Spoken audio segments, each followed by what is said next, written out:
ভাই ও বোনেরা, আপনি কি জানেন মাত্র একবার দুরূদ পাঠ করলেই আল্লাহ আপনাকে 10টি রহমত দান করেন, 10টি গুনাহ মাফ করেন এবং আপনার মর্যাদা 10 গুণ বৃদ্ধি করেন।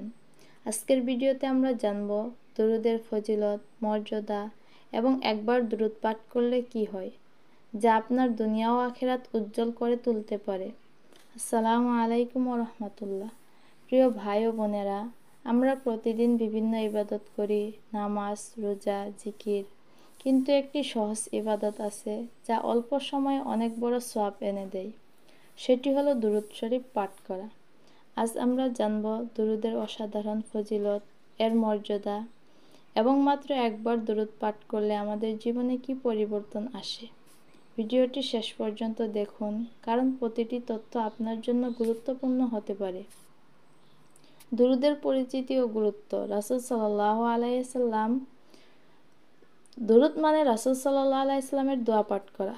কোরআনে আল্লাহ তাআলা বলেন, নিশ্চয়ই আল্লাহ ও তার ফেরেশতারা নবীর উপর রহমত পাঠ করেন। হে মুমিনগণ, তোমরাও তার উপর দুরূদ পাঠ করো এবং সালাম দাও। এই আয়াত থেকে বোঝা যায় দুরূদ পাঠ করা শুধু সুন্নত নয়, বরং আল্লাহর আদেশ। রাসূল সাল্লাল্লাহু আলাইহি সাল্লাম বলেছেন, যে ব্যক্তি আমার উপর একবার দুরূদ পাঠ করে, আল্লাহ তার উপর 10টি রহমত নাজিল করেন। এটি কি আশ্চর্যজনক নয়? মাত্র একবার দুরূদ পড়ে আমরা 10 গুণ সওয়াব পাই।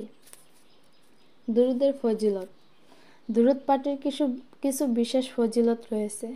1. আল্লাহর 10টি রহমত দান করেন। 2. 10টি গুনাহ মাফ হয়। 3. মর্যাদা 10 গুণ বৃদ্ধি পায়। 4. ফেরেশতারা দুরূদ নবীর কাছে পৌঁছে দেন। 5. কিয়ামতের দিন রাসূল সাল্লাল্লাহু আলাইহি সাল্লামের শাফাআত পাওয়ার সুযোগ বৃদ্ধি হয়। রাসূল সাল্লাল্লাহু আলাইহি সাল্লাম বলেছেন, যে ব্যক্তি আমার উপর দুরূদ পাঠ করে, ফেরেশতারা তার জন্য রহমতের দোয়া করতে থাকে যতক্ষণ না সে দুরূদ পাঠ করা বন্ধ করে। তাই যত বেশি দুরূদ শরীফ পাঠ তত বেশি রহমত। প্রিয় ভাই ও বোনেরা, আমরা মাঝে মাঝে ভাবি একবার দুরূদ পাঠ করলে কী বা হবে, কিন্তু হাদিসে স্পষ্ট বলা হয়েছে একবার দুরূদ পাঠ করলে আল্লাহর 10টি রহমত দান করেন। কল্পনা করুন, 1 মিনিটে যদি 10 বার দুরূদ পাঠ করেন তবে 100 রহমত লাভ করলেন।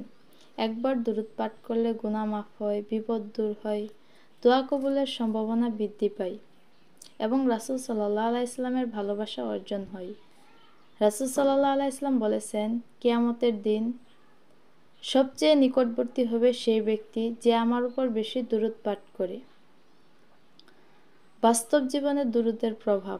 অনেক বড় বড় আলেম ও অলি দুরূদের শক্তি অনুভব করেছেন। কারো রোগ থেকে মুক্তি, কারো দুঃখ থেকে মুক্তি, কারো দোয়া কবুল, সব কিছু দরুদের মাধ্যমে হয়েছে। অনেক সময় আমরা দোয়া করি কিন্তু কবুল হয় না। দুরূদ পড়ে দোয়া করলে দোয়া সহজে কবুল হয়, কারণ দুরূদ হলো দোয়ার গ্রহণযোগ্যতার দরজা। আপনি এখন থেকে প্রতিদিন অন্তত 100 বার দুরূদ পড়ার চেষ্টা করুন। সময় লাগবে না, কিন্তু আখিরাতের জন্য বিশাল সম্পদ জমা হবে। প্রিয় ভাই ও বোনেরা, দুরূদ শুধু কিছু শব্দ নয়, এটি আমাদের জীবন ও আখিরাতের বদলে দিতে পারে। আজ থেকে প্রতিদিন দুরূদ পড়ার অভ্যাস করুন, বেশি পড়ুন, কারণ যত বেশি দুরূদ পাঠ রাসূল সাল্লাল্লাহু আলাইহি সাল্লামকে তত কাছাকাছি পাবেন। রাসূল সাল্লাল্লাহু আলাইহি সাল্লামের তত বেশি কাছাকাছি হবেন। ভিডিওটি যদি আপনার ভালো লাগে তাহলে লাইক করুন, শেয়ার করুন এবং আমাদের চ্যানেলটি সাবস্ক্রাইব করুন।